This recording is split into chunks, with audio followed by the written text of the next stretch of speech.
sort of. Instead of giving you a ton of notes, we're just going to go over the homework. All right. Any ideas? Karen, you with me? Okay. How do we separate water and ammonia? Say it again? Distillation. Yes, very good. We would use distillation. Trevor, what does that mean? So when you get two liquids, and Yep. they got different boiling points. Very good. If we heat this up, okay, let's say we have some sort of valve over here connected some, I don't know, some business over here, okay? So we heat this up, add a whole bunch of heat. Now, what does water boil at? What's water's boiling point? 100 degrees Celsius, good. Let's say ammonia boils at 120 degrees Celsius. That's not right. I don't know it off the top of my head, but let's just say it does. So let's say we have a thermometer in here. We have some sort of temperature probe, temperature gauge, and this thing has been sitting at 100 degrees Celsius for like 10 minutes, so we see some liquid boiling, okay? And then all of a sudden, there's no more boiling. What does that mean? All the water evaporated out, and then we caught it in this container over here. I don't feel like drawing all the contraption here, but you catch the water vapor. So water would boil off at 100. Would you still have ammonia? Yes, as long as you don't reach 120. So the ammonia would now be here, let's say at the bottom. All of this water would have evaporated off, so that's gone. That's called distillation. Very good. That's how you would separate two colorless liquids. Good. All right, non-dissolving solid with a liquid. How would we separate this? Amanda? Filtration. Very good. You could also do this. Yeah, you could evaporate the water, right? And the sand would be left behind. But filtering would be probably quicker and easier. Red and blue marbles, you would just pick them out. That's stupid. It's kind of so simple, it's stupid, I think. All right, page 87, look at the top. That's the answer to number 18. That's a concept map. Page 87, right at the top. Please go to page 87. Look at the top. That's a concept map. Everything in the world that's considered matter, which is everything except energy, broken down into two categories: mixture and substance, and then off of that, there's two categories within the categories: homogeneous, heterogeneous, elements and compounds. Okay, we're talking about mixtures right now in the homework. Elements and compounds we're going to take notes on today, and that's going to be about it for today. All right, so that was it for page 83. 95. All right, 57, that is distillation, that picture there. Yeah. 58, how would you separate iron and sand? Caitlin? A magnet, yes. Now, we'd probably want to put the magnet inside a little plastic baggie. Why? Let's say I had a whole bunch of sand and iron on the table, all mixed up. I stuck a magnet right in that. Right, the iron when you stuck to the magnet, we wouldn't be able to get it off. So you put a bag around the iron or the magnet, stick it in the mixture, then turn the bag inside out. You have a clean magnet and the iron. Mind blown. That's right. If you can visualize that. So yeah, that's how you would do it. Now, I used to do a lab where you guys had to separate that. Not this year. All right. B, sand and salt. Nick, what do you think? How do you separate sand and salt? So you have a beaker with sand and salt mixed.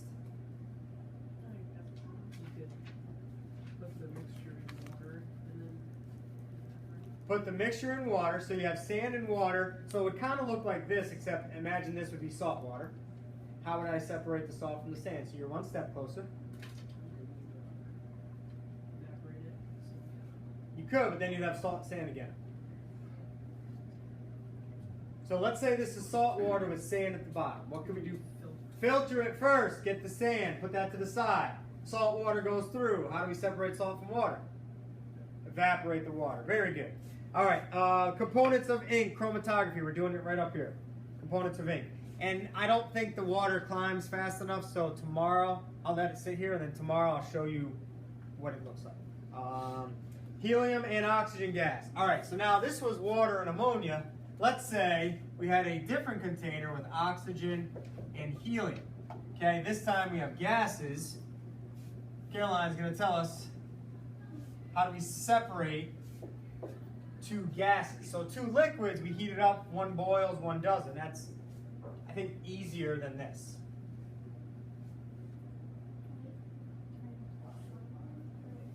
Good. So what would we have to do to it? Cool it down. Very good. So we would cool this down. Obviously, we need something more than ice, liquid nitrogen maybe. So we would cool this down until what happens? Yeah, what's it turn into first? Liquid, right. So if we cooled it down, this or this would turn to a liquid first. I think in your book they give you the boiling point of oxygen. Yeah, negative 183. So let's say oxygen has a, not let's say, it tells you, is the boiling point here is 183, negative 183. Let's say helium, just for argument's sake, negative 50. I know that's wrong. But let's say that's the boiling point of helium. Right now in this room, oh, that's all screwed up. Let's say it's 20 degrees Celsius in this room right now. So we lower the temperature on this box of oxygen and helium. Which one is going to turn to a liquid first? Raise your hands. Which one's going to turn? These are the boiling points. Negative 183, negative 50. It's at 20. We lower the temperature. Which one's going to liquefy first? Raise your hands, please, if you have an answer. Caroline. Helium. Why?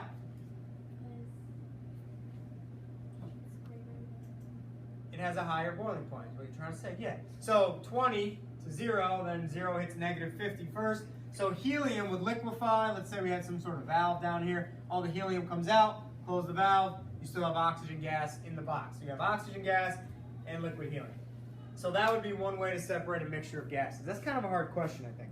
All right, 59. A mixture is chemical bonding of two or more substances. No, it is not chemically bonded. It's just physically put together, physically mixed or blended. So mixtures are not chemical changes. All right, 60. Which are the same, which are different? Substance, pure substance, same thing. B, heterogeneous solution, not the same thing. This is heterogeneous with the sand in it. Salt water, I left it in the back there. Salt water would be a solution. Two different things. Substance mixture, different. Homogeneous solution, yes, same thing. Same thing. 61, homogeneous, uniform, one phase. Heterogeneous, not uniform, more than one phase. What does that mean? More than one part to it. Seawater, salt, sand, and water. That is heterogeneous because of the sand. Heterogeneous. Iced tea. All right, with ice cubes would be heterogeneous. Without ice cubes, homogeneous. And if the ice melts, homogeneous. You with me, Karen? Sometimes when I do this, I know it's easy to zone out. Try not to, okay? I'm going quick to get, to the notes here. Chromatography. What is chromatography? A way to separate mixtures, a way to separate ink, for example. That's another explanation for that. Okay, you're using a solvent to separate a mixture. That's really kind of a good way to say it. All right, that was 64. Last three here. Everyone, please go to page 99. Look at the chart above question 13. All right, who's it going to be? Homogeneous or heterogeneous? Annika, what do you think? Hetero, is that what you said? Very good, yes. Explain how you can tell. Good, not all of them are soluble, so here we go. We got some water, and we're going to dump the sawdust, mothballs, and the table salt. So number 15 wants to know how we would separate it. So I'm giving you guys a hint. We're going to dump the whole mixture in water. What happens, Autumn? Sawdust, mothball, flakes, table salt. Pour them in water, stir them up. Which one dissolves? Salt. So the salt, it's gone. I'm not going to show it. What's the sawdust do? Very good, but it does something. Floats. So on top, we have our sawdust, okay, floating on top. How do we know, Olivia, that it floats, besides just light? Don't say lighter, less than. But you're right. Density is less than water. If you guys look at the chart, sawdust is 0.21. Water is 1. So mothballs do what? What are mothballs? Sink. They're these little white, almost look like cotton balls that you put in like closets or in certain areas in your house where you want moths to stay away or bugs. I forget the chemical. I should know this. Okay. I forget the chemical, but it gives off like an odor that keeps things away. I should know that. Anyways, Anyways, it sinks. How do we know that? How do we know mothballs sink?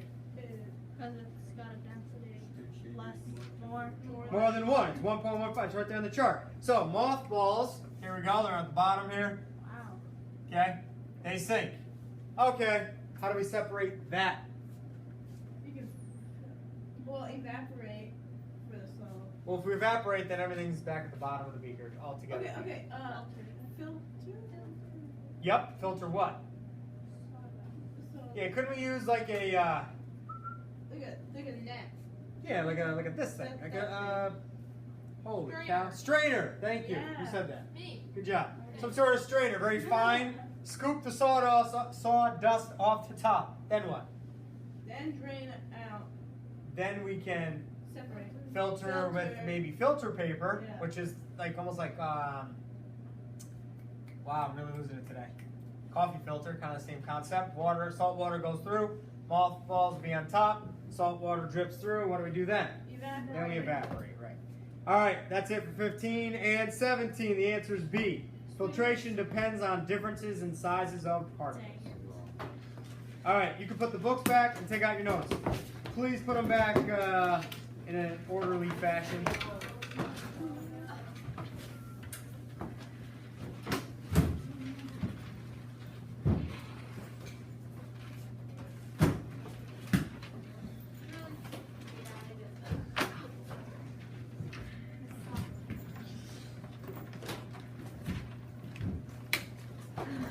All right, who takes good notes? You're gonna have to help me out here. We left off on homogeneous and heterogeneous. And how to separate them? Yeah. Can you make You know, them- like one space, uniform. Gave examples too. All right, which what was this one? A homo. Yeah. Okay, you know what? All right. So homogeneous. Oh, that's right. We ran out of time. Is that right? Yeah. How many examples of each do we have? 1, 2, 3, 1, 1. 3 and 1. 3 and 1. What? All right. How about this? Oh, I don't know. Brian, read me the homogeneous examples. Salt water. Chocolate milk. Yeah. Yeah, peanut butter, chocolate milk, salt Peanut water. butter, chocolate milk, salt water, That's it. and that's it. What do we have over here? Check mix. Chex Mix. That's it. And sand and water. Sand and water. Okay. Let's get 2 more on this side here. Give me another example of heterogeneous. That. Dressing. Italian dressing. Oh yeah, we And left then off what? on the ice cream chunks. Chocolate Yeah, but didn't we pick another one? mint chip. I'll go mint chip ice cream. That's good. I love that Mint ice chip's cream. so good. All right. I think we get the gist of it. We're gonna move on now. But that was kind of fun. Homogeneous. How would we separate it? Will, are you with me? Well, that's better than not at all. How do we separate homogeneous? Alexis, I'm doing it in the back right now. With heat. With heat to do this. Evaporation, right. So I'm just going to put phase changes to separate.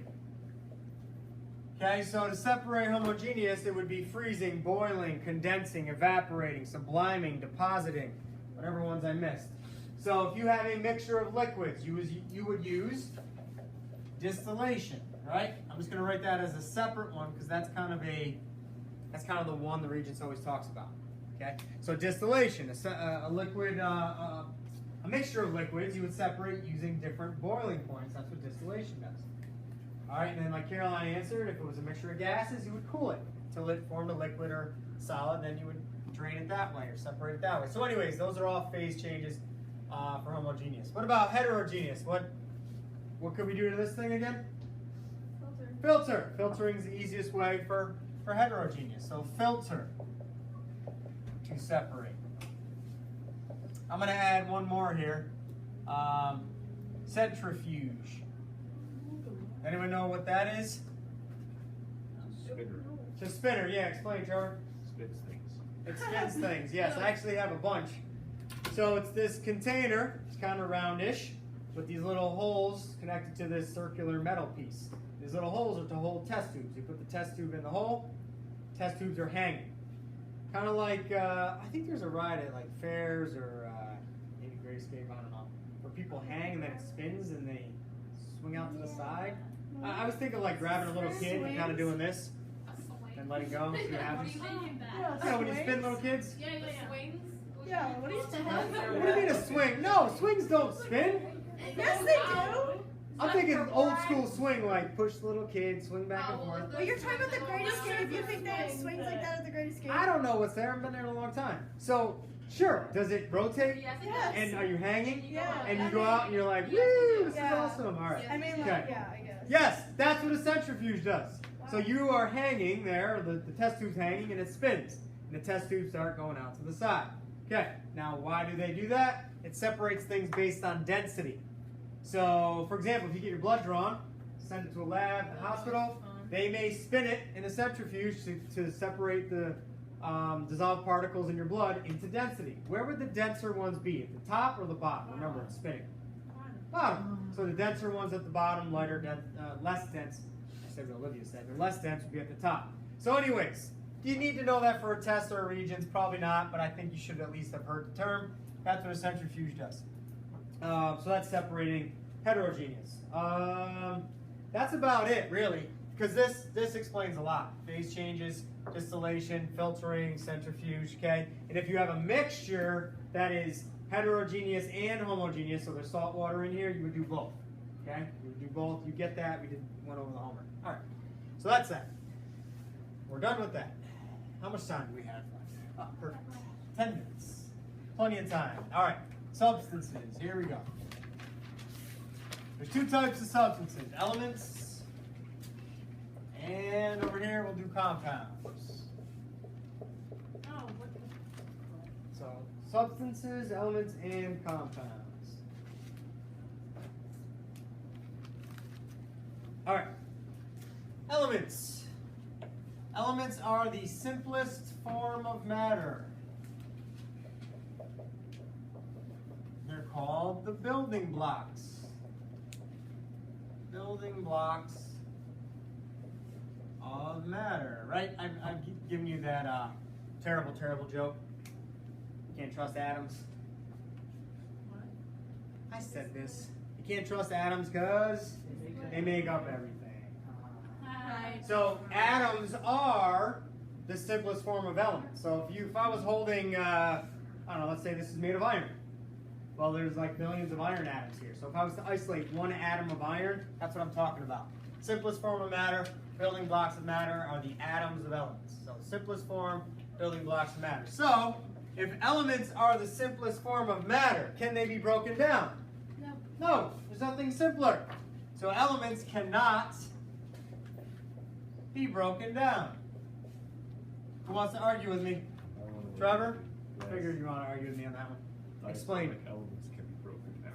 Say it again. Diatomic elements. Ah, yes, Trevor. Very good. So if you have two atoms put together, like hydrogen, oxygen, what's that acronym? Uncle Hucklebrief. Yeah. Hucklebrief. If you have hydrogen, oxygen, nitrogen, chlorine, bromine, iodine, fluorine, they're like this. Two atoms, yes, you can separate it. However, when we're talking about elements over here, what I'm really focusing on are atoms. So atoms, so one individual atom cannot be broken down. Do you still want to argue with me, Trevor? You can. Feel free. Free world. Free country. I don't want You don't want to? no. Usually someone wants to argue because of nuclear power. You ever hear of a particle accelerator? Some of you? Splitting the atom. Take a little atom, put it in a particle accelerator. Smash it with a neutron. It blows up, basically. So you can take atoms apart. However, when an atom breaks apart, Kieran, are you with me? Yeah, it explodes. Good. When atoms break apart, their pieces are not considered matter.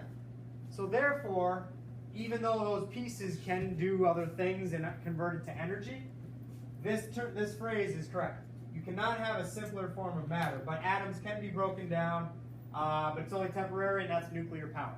Radiation, think nuclear weapons, nuclear bombs, nuclear electricity, stuff like that. We will talk about it down the road, but this is the key. So elements are the simplest form of matter. Everything is made of them, and it cannot be broken down. All the examples are there. I don't need to write examples down. Oh, one more thing we need to write down here. All atoms of one element are identical. So if we each were holding an atom of gold, all of our atoms would be identical in every single way. If we were each holding an atom of aluminum, all of our atoms would be identical in every way. Why? Here's why. They all have the same number of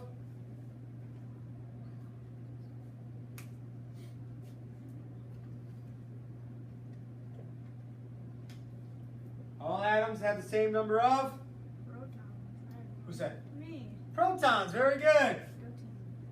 Good job. All atoms of the same element. So if we were all holding an atom of gold, how many protons would each of us be holding? None, 'cause I bought it.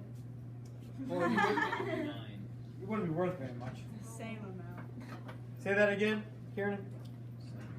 Yeah, look over here. Where are we? Right here, 79. That's the atomic number. The atomic number tells us the number of protons. You already know that. All atoms of the same element have the exact same number of protons. The analogy I use, protons are like the DNA. Right? So if I was to clone, of course it would be Trevor. If I was to clone Trevor, and his clone was sitting next to him, his clone would be identical to him in every single way. His DNA would be exact copies. Same number of protons. I don't know if we can handle two Trevors. One's enough, but that's the concept there. Okay? What? Can you just imagine two Trevors? That's crazy.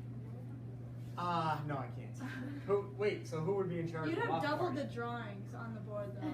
Would it be you or would it be? It'd be Mr. Larson. Oh, Mr. Larson, you're conceding to him. All right. Here we go. Compounds. What is a compound? Who knows? Give me a definition. Two elements doing what? Bonding. Good. Two or more elements combined. Now she said bonded, that's a good word. I'm just going to say combined chemically, which means bonded. We'll put that in parentheses. Bonded. Good job. So let's get some examples. Some common compounds. Go. H2O. Good. Another one. We exhale it. CO2. I wrote it on the board earlier. NaCl. Good. NaCl. We clean floors with it. Or some people do. NH3. Very good. Ammonia. NH3. I'll give you a couple more. CCl4 and CH4. And there's, thousands and thousands of other compounds.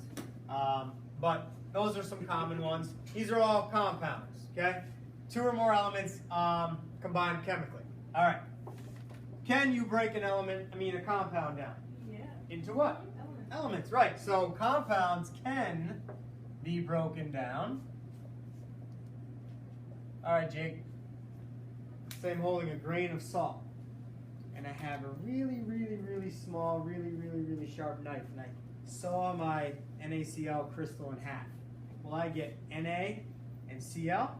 Or will it just be two pieces of NaCl?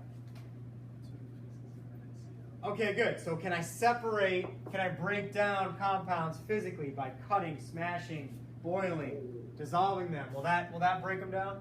No. So how do we break them down? If it's not physically, chemically. Good. Can be broken down chemically. So when I put, let me think of a better example.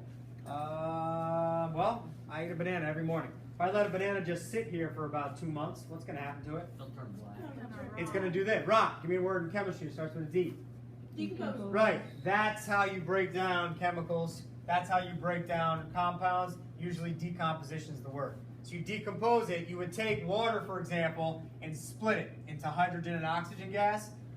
There's a process called electrolysis. And the school bought a apparatus to do that because it's kind of tricky to do. So I'll show you guys this year how to split water. It's kind of cool. All right. So anyways, you can break down compounds chemically.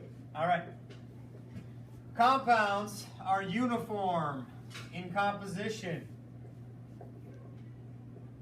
So in other words, if I have some water up here and I give everybody a little bit of water, All your water and my water are the same. Uniform in composition. That actually applies to elements too. Let's add that. Elements are uniform. I don't know why I'm obsessed with gold here today, but if we're each holding a bar of gold, they're all going to look the same and be the same. Bless you. Bless you. Bless you. So they're all uniform. So both of them are uniform. Uniform in composition. I'm forgetting a couple things here. I know it. Compounds always form in the same proportions. What does that mean? Compounds always form in the same proportions. There's always the same amount. Of what? You're right, there's always the same amount of what? The compound stuff. Which is called? Someone finish that. She's right. Adriana? Always forms in the same proportion, have the same amount of... What are compounds made of? So finish the statement. They have the same amount of elements. Right. So, H2O, we call that water. You go somewhere else in the world besides Bern, and you find some water and analyze it, that's the formula for water. It's always H2O. Carbon dioxide is always CO2. What's carbon monoxide? Well, why is it carbon dioxide? Two oxygens, so what's carbon monoxide? CO. Just CO. So carbon dioxide is always CO2. If you get rid of the 2, it's not carbon dioxide, it's something else. So that's what that means. Always form in the same proportions. Last thing here. I'm going to erase it so I have more room. This is probably the most important. Alright, so, a lot of stars here today. The properties of the compound are different than the properties of the elements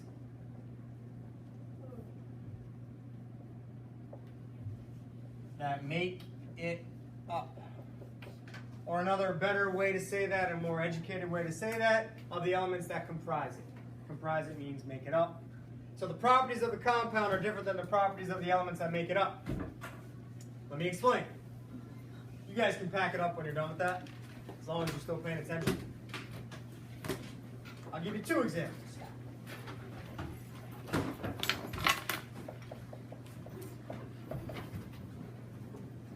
So once you pack it up, just give me your attention, please. Okay. NaCl. What 2 elements are it made of? Is it made of? Na and Cl, right? Sodium and chlorine. Well, when I put sodium in water, what does it do? What was it supposed to do? Basically blows up, right? I showed you the video. I couldn't get it to work back there. If I put salt in water, what does it do? It dissolves. Different properties. Chlorine gas. It's green-ish. You breathe it in, you could die. Sweet. Cool. Can you eat salt? Yeah. Yeah, actually a little bit's good for you. So different properties. What's this? I have no idea. Sugar. Sugar. Carbon. Basically like coal. If you eat it, it doesn't taste sweet. What color is it? Black. What color is sugar? White. Different properties. Tastes good. Hydrogen gas. Flammable. Can blow up. Sugar you can melt, but it won't blow up. Oxygen gas. We'll finish tomorrow. Enjoy not having any homework.